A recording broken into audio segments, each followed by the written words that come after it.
You're listening to Nutrition Matters Podcast with Paige Smathers, registered dietitian nutritionist. Hi everyone, it's Paige Smathers. Thanks so much for being here. Nutrition Matters Podcast explores what really matters in nutrition and health with a sensitive and realistic approach.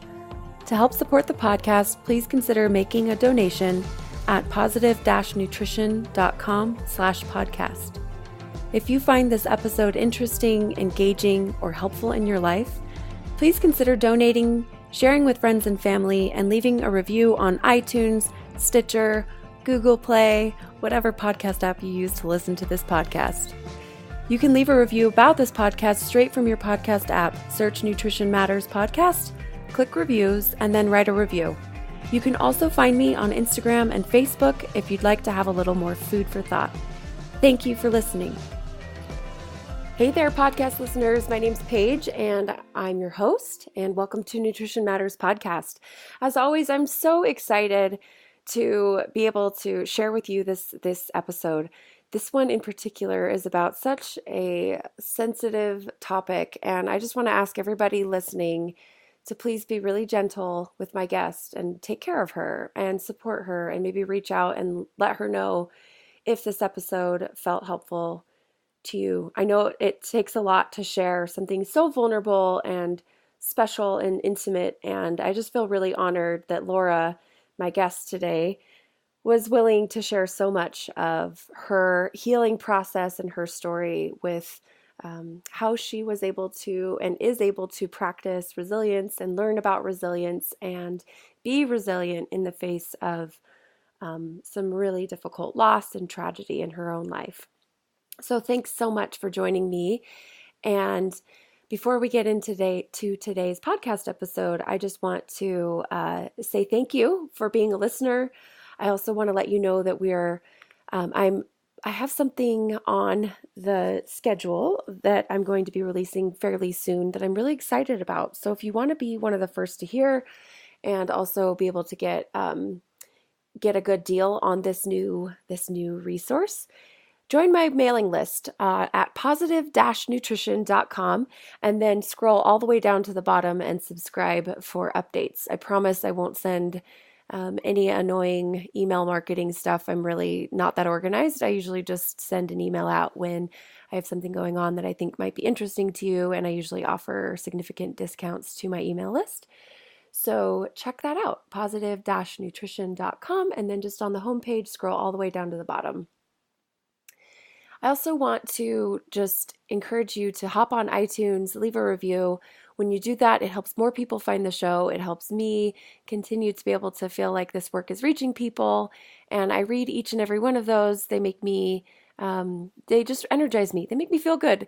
So thank you for taking the time to do that. And if you haven't already, just take a few minutes to do that if you have a moment. Also, another way you can give back is donating if it feels right to you, or if you have access to that. You can do that through the website positive-nutrition.com/donate. And whatever I get in donations, I use toward continuing education for myself, which helps me find new guests for the podcast, helps me continue to be able to be a dietitian, also helps to keep my skills sharp. So, and then I always say this, but I'm going to just mention it again. I'm not getting rich from this podcast. So, I get like a $10 donation maybe here or there a couple times a year. So I'm definitely not like rolling in the dough with the podcast. I just, I know some people get a lot out of this podcast and want to be able to give back. So that's just one of the ways you can, but also leaving reviews, sharing with your friends or your family, tagging me on social media posts, helping more people find me and my work, and this podcast. And also folks who are on this podcast is all a great way to help give back. So do what you can. And thank you for that. Really, really appreciate the support and good vibes I feel from this community. So thank you so much for that. I also want to just mention, if you're interested in continuing the conversation outside of the podcast, I also have a private Facebook group called the Nutrition Matters Podcast Community. You can ask to join there, and I'll pop in and do lives, and people post questions, and there's good discussion there as well. So thank you again to everybody for being here and for listening. And let me just quickly introduce you to my guest for the day. My guest is Laura Yu, who is a registered dietitian in New York City, and also recently became a yoga teacher. So she has a really great background in both of those things. She talks a lot about her story of dealing with loss in her life and talks about how that relates to the work that she does as a registered dietitian. And I'm just so excited to share this with you. I know you're going to love it. Thanks again so much for being here. And let's get into talking with Laura. Hi, Laura. Welcome to Nutrition Matters podcast. Hi, Paige. Thanks for having me.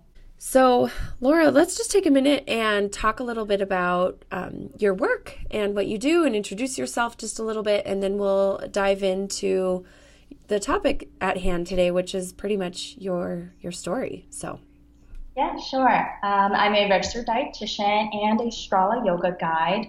And for the past 3 years, I've worked as a clinical dietitian while running a private practice on the side. And so recently, I left my full-time job at the hospital to pursue my true passion, which is helping people heal themselves through food and movement.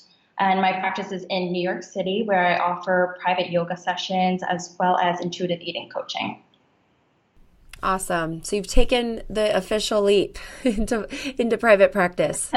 Yes, the leap of faith. So it's definitely terrifying at first, but I actually made a column of like all the possible fears that I might have and what would happen if, and then another column of what would happen if those fears were to come true, and then a third column of, what I would do if that thing happened. And all of them were solvable. So I love it. yeah, it really helped me. That's awesome. So you're a yoga teacher and a registered dietitian and in private practice. So do you do like yoga with some of your clients too? I do, and I find that this particular style of yoga is very helpful in building that breath-body connection and helping people be better at being themselves. So it's not about a rigid set of rules for movement, but how it feels good for them. So it could be like a bent elbow, or your hands aren't exactly on the mat in a certain way. It's just whatever feels good for that person. And in the yoga world, that's kind of like this radical concept. Yeah, yeah. Yeah, totally. So today we wanted to kind of talk about your story, and I thought maybe it would be helpful to sort of set the stage as to why we'll be exploring your story and how this might connect to maybe, current things that are happening in our society, and then also maybe how this connects to the work that we do and or people listening and maybe what they're going through. So do you want to just take a minute and kind of set the stage about our intentions and about how this all connects to what we'll be talking about? Yes. So, well, the recent events of the Anthony Bourdain and Kate Spade's death really prompted me to speak up about mental illness more, because it was such a big part of my life growing up. My mom was depressed, and actually I lost her to mental illness, to depression and suicide.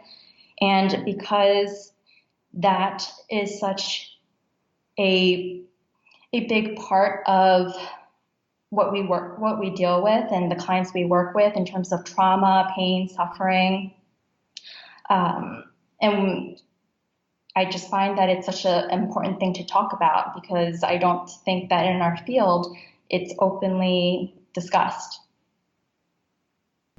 Yeah, so important.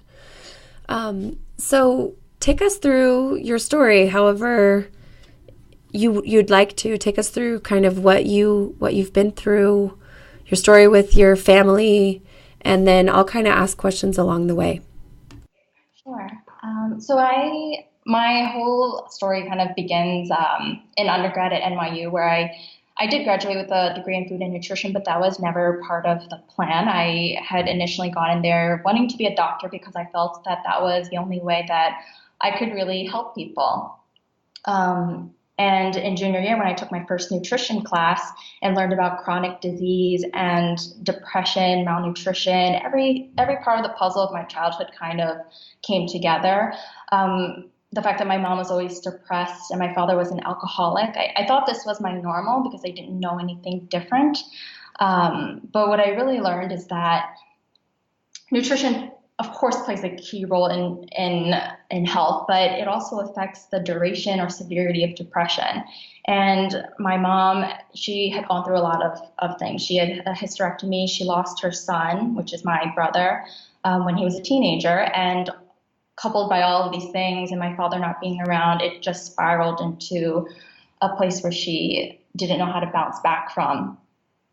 And because of, I think, my shame in not feeling like I was able to help her, it was something that I had never publicly spoken about, even though I work so closely with clients in dealing with their traumas. So I think I want to use this as a space to help people heal or to let them know that it's okay to have either a mental illness or to have been a survivor of someone who has taken their life or helping someone right now who's currently going through this. Yeah, for sure. And the intersection of mental illness and experience with trauma and how that intersects with our experience in our bodies, both with food and with exercise and with movement in general and body image, is just something that cannot be denied or ignored. It's such a big area of intersection.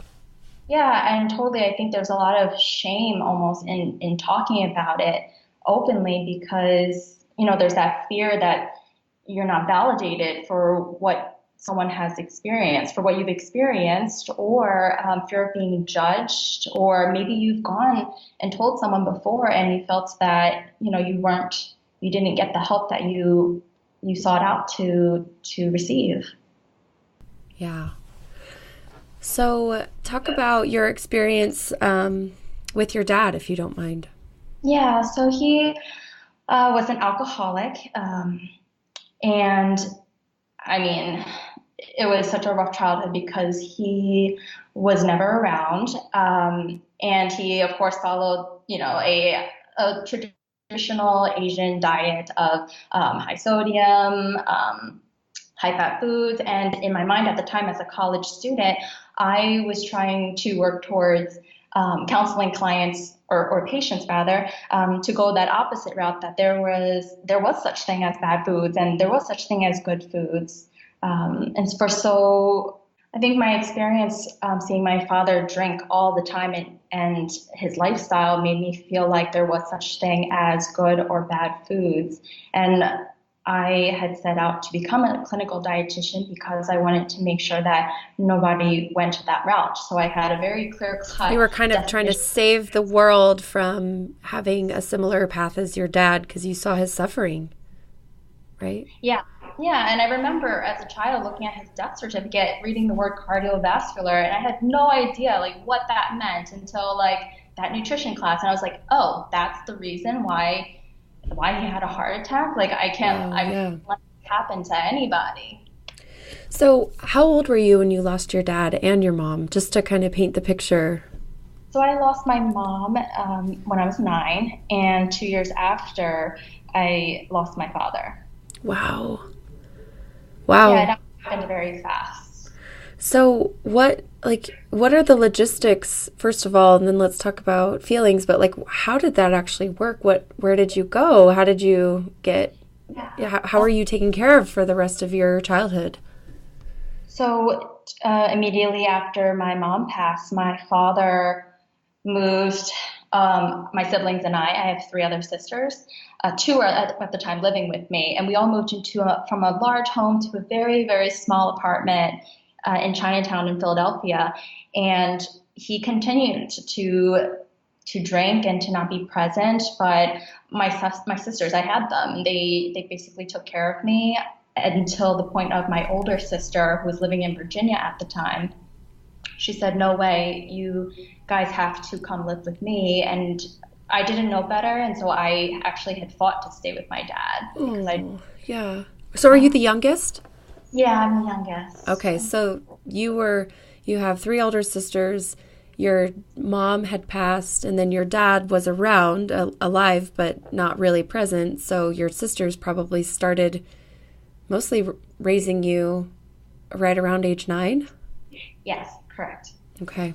Yeah. And so you fought to stay with your dad because you love your parents no matter what, and kids should live with their parents. That's kind of the paradigm you have, especially as a child. So yeah, what happened next? Yeah, so we moved to Virginia, and at which point, my relationship with food changed as well because when I lived with my parents, there was a lot of high processed foods. And honestly, to me at that point, food was just food. I didn't see it as bad or good or one more healthy over the other. But she was much older. She was about 27 at the time, and she was a vegan. So she kind of imposed all of her food ideas onto us. Like she was very clear that there were no chips, cookies in the house. And at that point, I think that's kind of when as we know now with intuitive eating, I started to crave all the foods that I was forbidden to have. So I would Plus, you were going through such yeah. an emotional time where you probably, couldn't identify it or put your finger on it, but you were really struggling, I'm sure. That must have been so hard. Yeah, I think that was definitely something that added on to it. Also, due to the fact that she didn't talk about her feelings and mentioning of my parents passing was not ever discussed at home. It was almost as if nothing had happened. Wow. So all of your sisters, lost both of their parents just like you, but never a conversation about it? No, if anything, you would Wow. be crying here and there, but it's also the cultural aspect, the Asian culture, because I'm Chinese. It's like you don't talk about anything that happened, nothing negative, and you just move forward, you just move on, you keep going. Yeah. Wow. So you didn't talk about what happened. Nobody talked about it. You just kind of moved on, lived with your sister. Did you have like private, personal feelings about stuff, or did you just not even let yourself feel?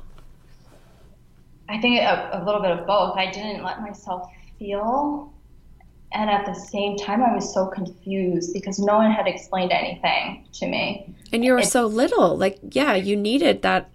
You needed someone to explain, I'm sure.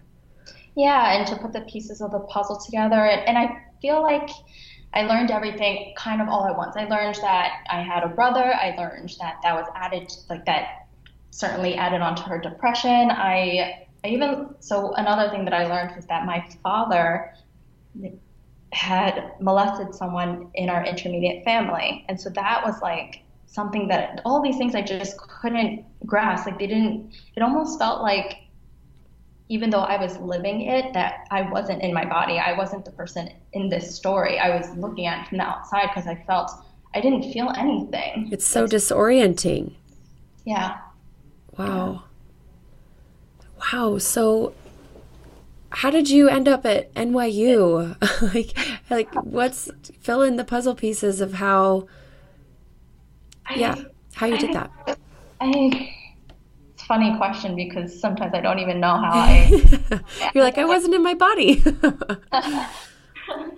I I think I had always told my mom I wanted to be a doctor, and I think a big part of that was because we spent every summer going to the doctor trying to figure out like what was going on with her, and I felt compelled to fix or rather help people because I wasn't able to help her. I felt that Yeah, that makes so much sense. Mhm.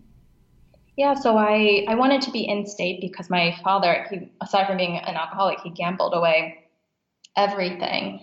And I was already thinking in high school that or middle school that I wanted to be in New York because I wanted to be in state for the college I wanted to go to. It was like You're planning ahead. In-state tuition. yeah, like the OCD part of me coming into play, like the perfectionism and wanting to like being so set on this goal. Yeah, so I how did I end up in New York? I honestly, when my oldest sister started to build a family, she had a son, I felt like a burden almost because I felt like I had taken away so much of her 20s. She had taken care of us for so long. It was time for her to have her own family. And so um, I moved to New York to live with my old other sister. So she's the second oldest. And they kind of took turns passing me around, honestly.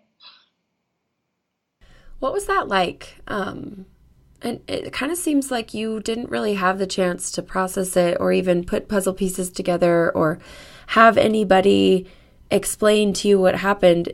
I would guess that as an adult, now you're processing, now you're putting pieces of the puzzle together. Now you're kind of probably almost parenting that like little girl who still lives within all of us, like just kind of explaining to her what happened. Like, what is that like? I don't know if there's a better question to ask than that. I'm just curious about your experience and feelings and how old are you now? Can I ask? Yeah, I'm 27. Okay, so at age 27, probably doing a lot of the processing and parenting. How are you doing? You're you're so right. I didn't feel any of my feelings as in my teenage years. I was busy being a teenager, and then in college, I was always working for the next thing, working for the next thing, and then finally, in these last 2 years, I I've been really trying to figure out who I am and why I am the way I am today, and trying to process all of the things that I had so shut the door on. Um, and I think it's been a tough 2 years, honestly. Like I myself have gone in and out of depression. So because I'm at a different place now, and I feel like, um, I'm ready to talk about it and to be honest and living in all the entire truth of who I am and what makes me who I am today without the shame and guilt. And I'm just tired of carrying that around. So Yeah, a that's huge such a reason why I burden. wanted to talk to you about it. Right, that was kind of my next question. Like, we had planned this podcast together and we were kind of brainstorming topics together of what we might want to discuss together. And you reached out and said, I really want to talk about my story, which is something I haven't told anybody, maybe just a few close friends. So what are your intentions with sharing this very personal experience, and what do you hope people get from it? So to backtrack about just to give you an idea of how because there was there was a few email chains going on between us. The first one I was kind of do this like surface response of things I'd like to talk about, kind of wellness, and I can talk about yoga, and I mentioned some mental illness, but it really wasn't. You didn't really probably get a feel of who I was.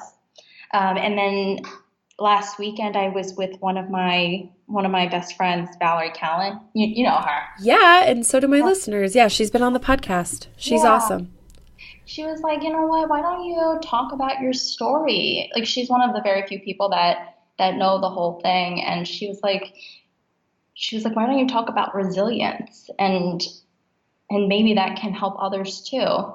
And I was like, oh, that's really interesting because I hadn't seen myself in that viewpoint. Because for me, like the reason why I hadn't shared this story is because, I just feel like it's something special and something close to my heart that I felt like people had to earn it almost. Like it was this big deal if I talked about it. And then the second thing is I just didn't want to be pitied, or I don't want anyone to feel sorry for me. I don't want anybody to treat me differently because of it. Or I want to know that if I achieved something, it was because I earned it, not because it was handed to me because of XYZ that I had been through. But now I'm realizing that that was all in my head. like how I perceived it and all my fears. And I think life is so fragile and fleeting, and how important it is to enjoy like food in every moment and people and like, the experiences that we have while we have them, because life could be taken from us at any moment. We could be walking down the street, and it really, I think all of my childhood experiences helped me see things from a different lens almost. Right. That seems like a good response to the question, like, what has loss taught you? It sounds like it's taught you just that, and all of this stuff sounds kind of cliche, but it's just so very true if you really contemplate and think about loss, which we all are scared of, right? Like, contemplating that is not fun. Nobody likes to kind of go there, but it's almost like going there, contemplating, thinking about it, meditating about this concept of death that we all have to grapple with for ourselves and for the people we love. It almost just, we're so scared of it, but it brings us so much joy to recognize that we never know what life has in store for us, and therefore life is so precious and beautiful, and including food and including, whatever ability our body has to engage in the wonderful things that life has to offer. What else would you add, though?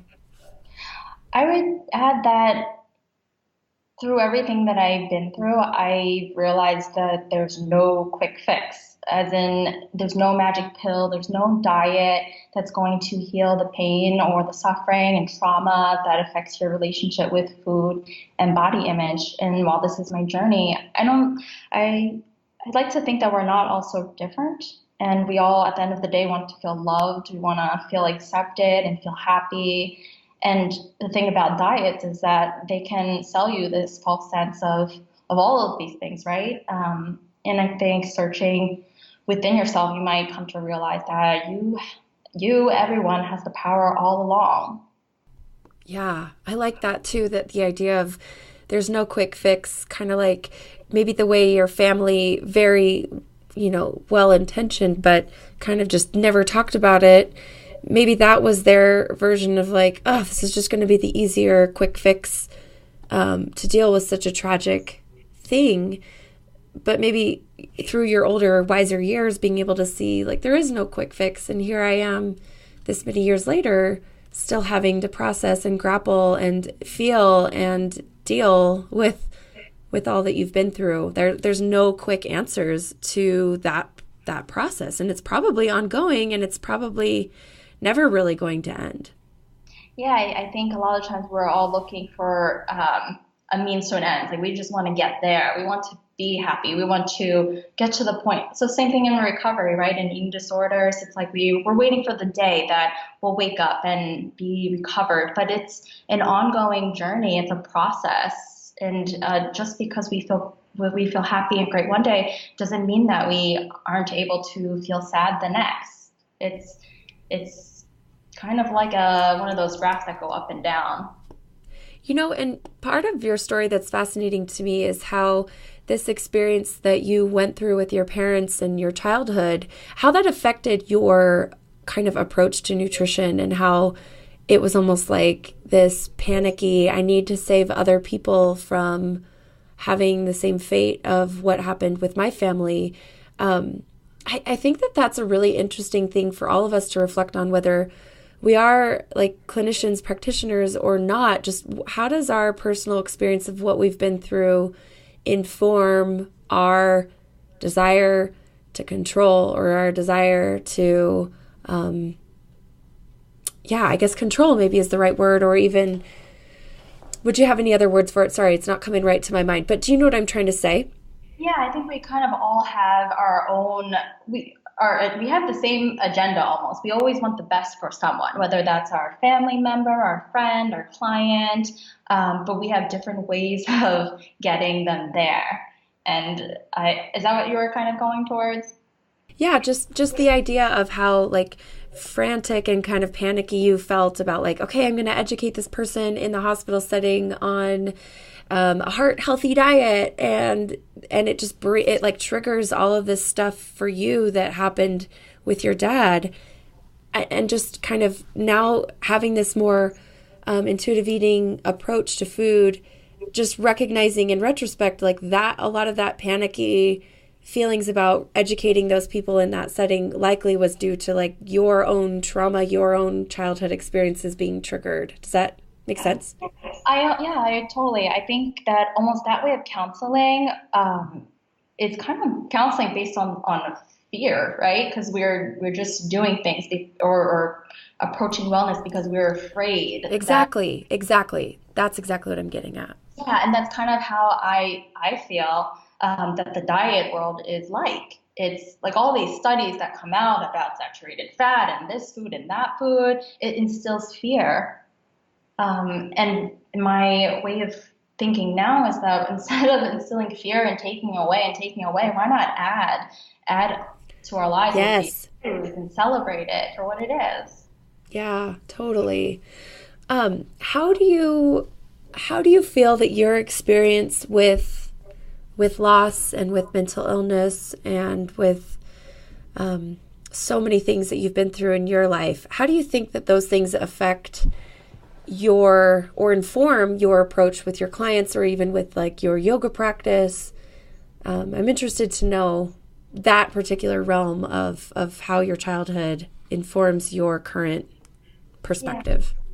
I think it's very important to talk about our feelings it's a scary, scary place to open up and to be vulnerable. But the only way out of it is going through the emotions and feeling it. Otherwise, we're just running and running and going to be in circles, almost like a hamster wheel.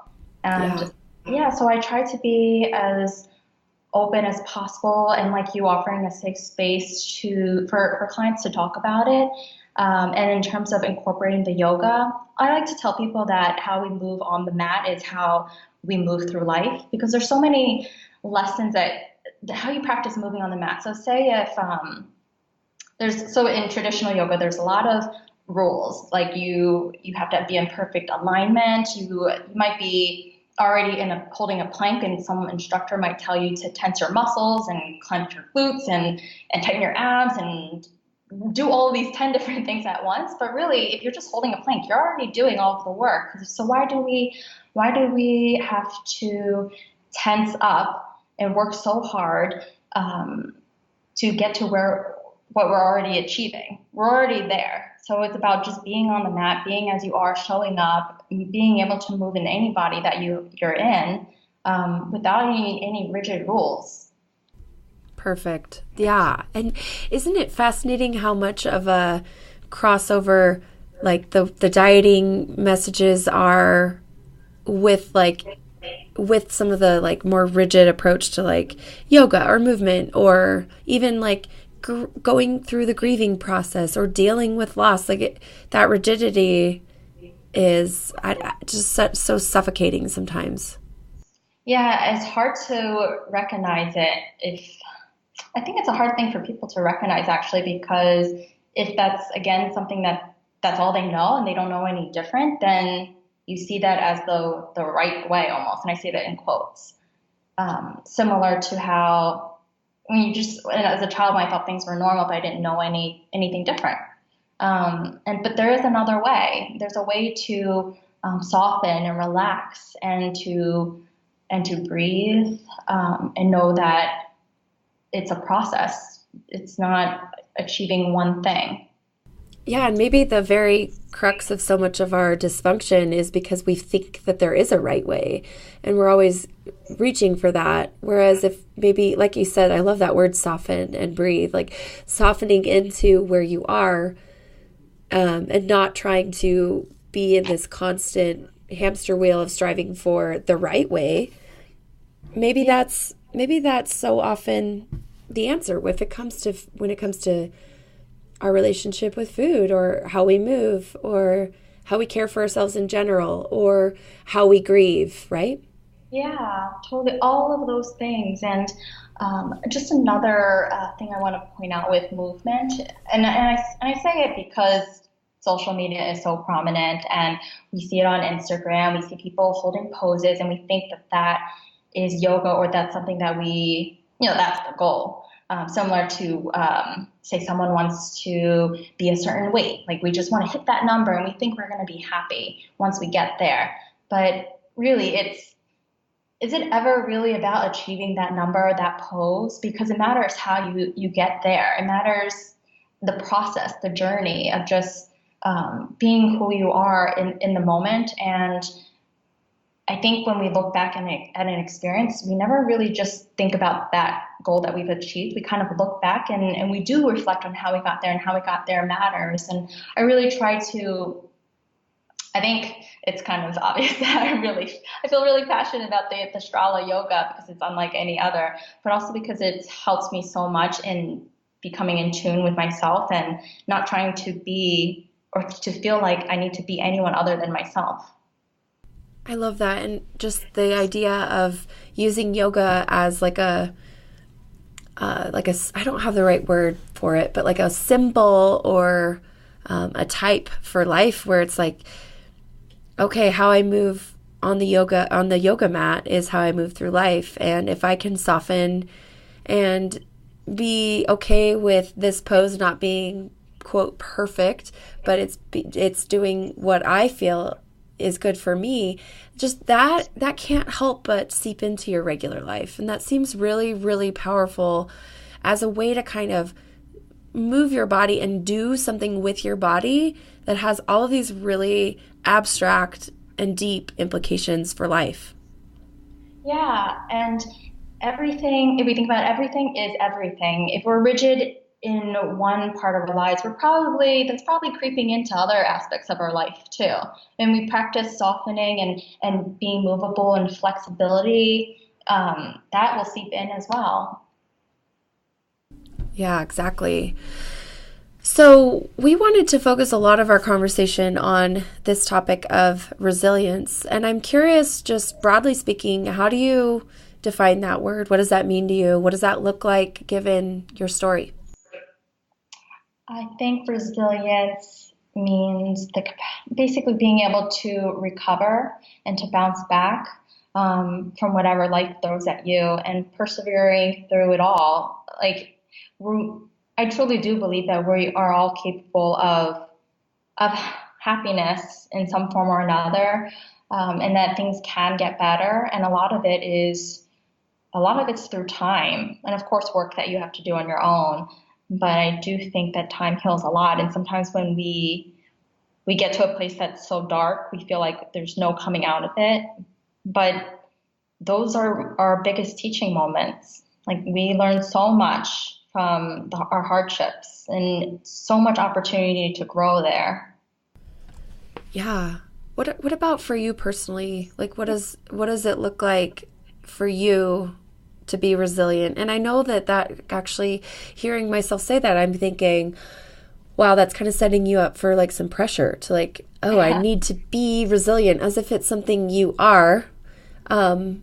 And so I'm open to exploring like even how we talk about this topic, because maybe it's one of those things that we strive for, and we try to do resilience right. Like, maybe it's no different from dieting if we set it up to be super rigid. So anyway, those are just some of my thoughts, but I'm interested to know, what does that look like for you? It's funny that I had used the word resilience as like the word that word for the topic of discussion, but I honestly had never considered myself as resilient. And I think it's partially the work that I have to do on my own. But through everything that I've gone through, I've always felt like I'm not going to give up. There's no way. I've already been through the worst part of my life, which was my mom passing the day she took her life. And that honestly set the stage for everything to come, because I knew that I'd come out of that, and I had survived it, that there was nothing in this world that could happen again that would tear me down, or that I wouldn't be able to get back up from, because I think if we have the support system, and if we ask for help and speak up when we need it, which is what I ultimately ended up doing over the past few years, and going to therapy, that I was capable of persevering through all of it. It's hard because I don't think it was one instance, or I can't name one thing I did. I think it was just honestly never giving up and never seeing money as an issue to my education, never saying that because I had been through one thing that I don't deserve to be at a certain place in my life. I just kept going. Yeah, maybe that's it. Maybe that's it, right? You just keep going and you let yourself feel sad. I mean, it sounds like these days with the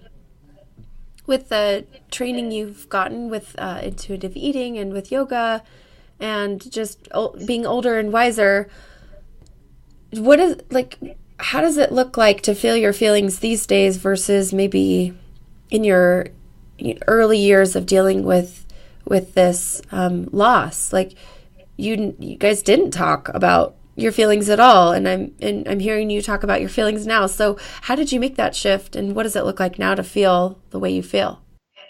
Well, so self-compassion is the one thing that comes to mind immediately because I used to be so harsh on myself. And now I know that if I'm feeling something one day or one moment, it's not the defining moment of me. And I feel it and I question it and I reflect on it, but I don't let it linger forever.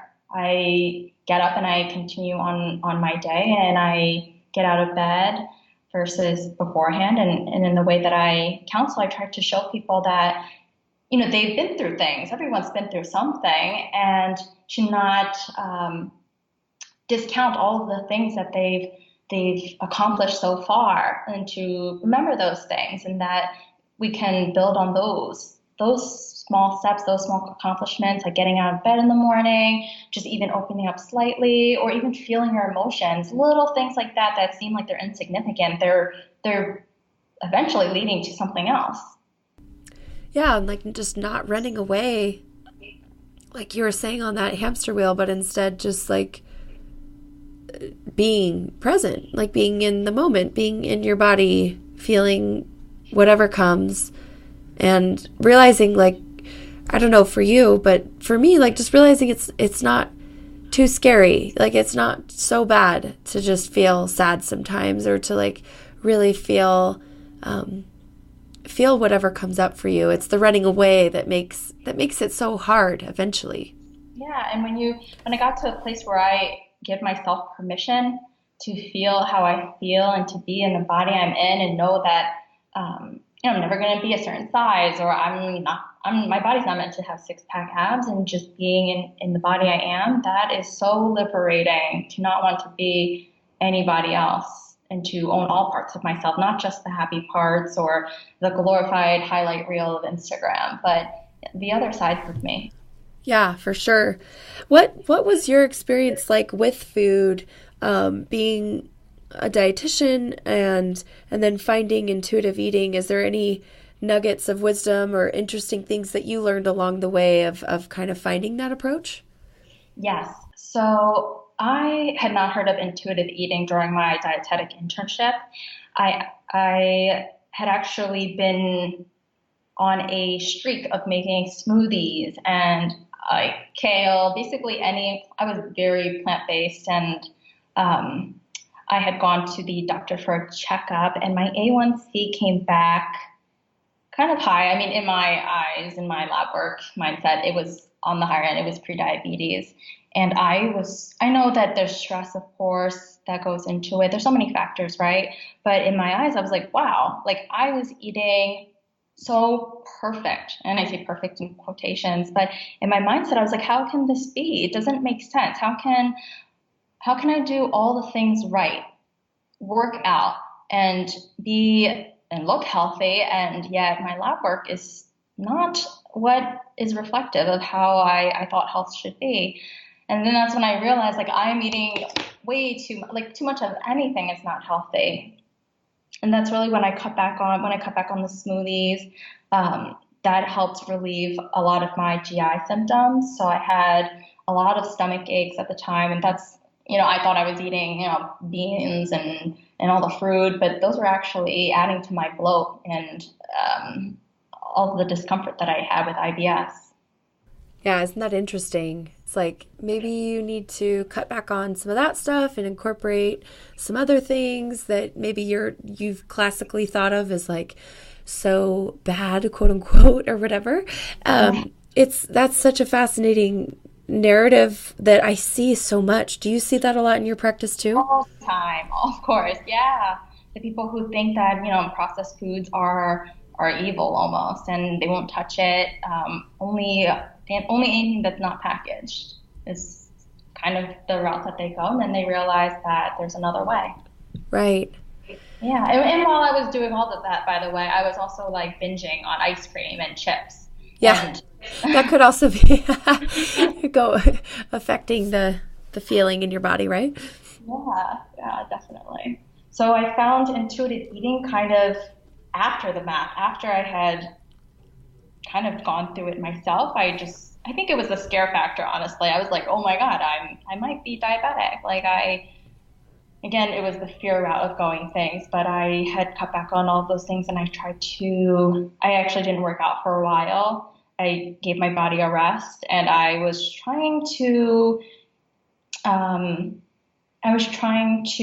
incorporate more foods that my sisters were eating, because for so long I had kind of bashed them for what they ate, like anything packaged, and I would skip out on like a family lunch because I didn't want to eat those foods. And my family is so small, and I honestly wanted that social aspect back again. I wanted the memories.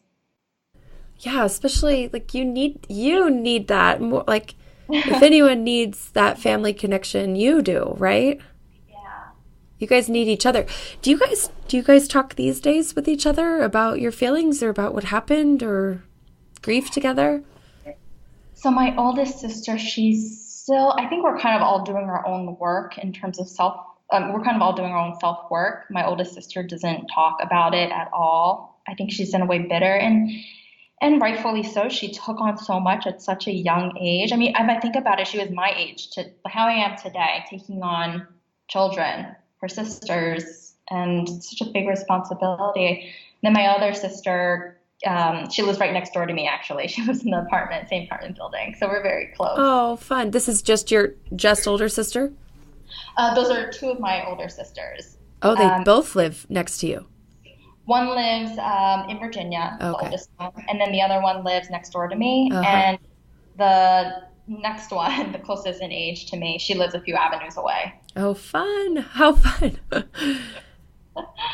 Yeah, really, I was very lucky. I had my sisters as my role model, and while I think therapy is important, and when we talk about resilience, I think I'm in very many ways fortunate, and that's why I really stress for people to not only ask for help, but I really encourage other people to ask others. If they're okay. Sometimes we are so quick to assume that everyone's doing okay because they post something on Instagram that looks like they're happy. Right.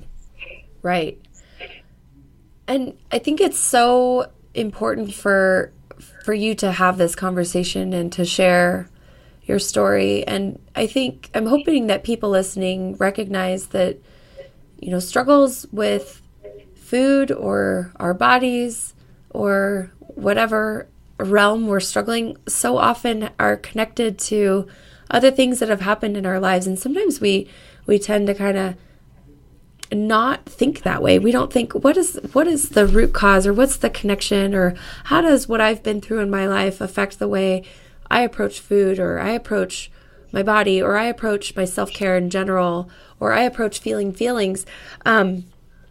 So many of my clients will kind of have these aha moments where it's like, oh, I get why I've taken this path with food, or I understand why I've struggled in these ways.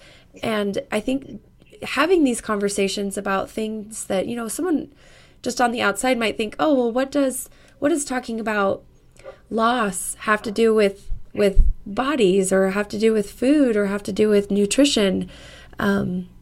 But I think it's really important to recognize, like, we can talk about nutrition, but we need to connect it to us as whole, real people who exist in this world with emotions and with families and with trauma and with joy and with everything in between. We're human beings, and the way we eat and the way we care for ourselves is often very much affected by what's happened in our lives. And so my goal with talking about this is not only to hopefully give you a place to share your story and to hopefully be, careful and gentle with how I do that, but also to help people start to have these conversations with themselves or in therapy or with someone you love about what's happened in your life and how that might affect your relationship with food in your body. What else would you add to that, though, Laura? I couldn't have worded it better. We sometimes think of ourselves as separate pieces, and parts of ourselves we put away because we think that's not relevant. But at the end of the day, everything is a ripple effect. Everything happened because of something else. And whether or not we see it right now in the forefront or through therapy or through talking with friends, it all adds up. And is it ever really just about the food? I mean, we as dietitians, we know that it's not, but I think, as you said, it's very important to talk about these things, because you never know what someone else is going through or how you can help them unless you get to the source, the core of what's really going on. Yeah, and the core is often so messy, it's usually not even just one thing, right? So we talked about these events of your childhood, and someone listening might have the tendency to say, oh, well, that traumatic experience she went through over those years is the reason for X, Y, or Z in Laura's life. But really, it's like, no, there's a million other things that happened that affect you too. And so my goal is to help start these conversations within yourselves or with others, but then also recognize that, like, even if you feel like you're getting to the core or the root of what's going on for you, it's often very messy, and it looks more like, a system of roots of a gigantic tree rather than just like one root, right? It's messy. There's lots to explore and unpack. And I think you start to make progress when you start to let yourself have these conversations and explore this with yourself or with others. Yeah.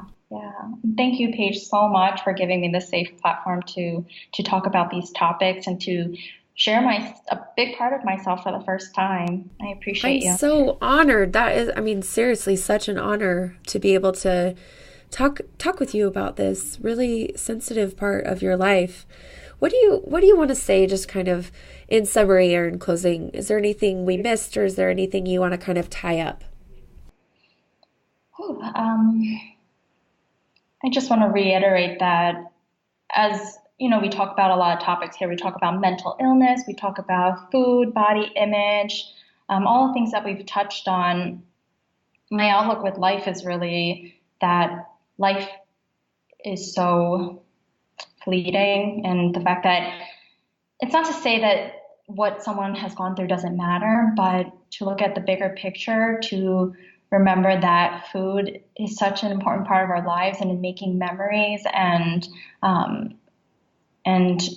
all of our experiences, it's important to appreciate the experiences while we have them, while we're alive and breathing.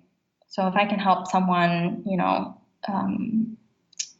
give them a safe space to open up and to talk about these things with someone, then I feel like I've done, something good.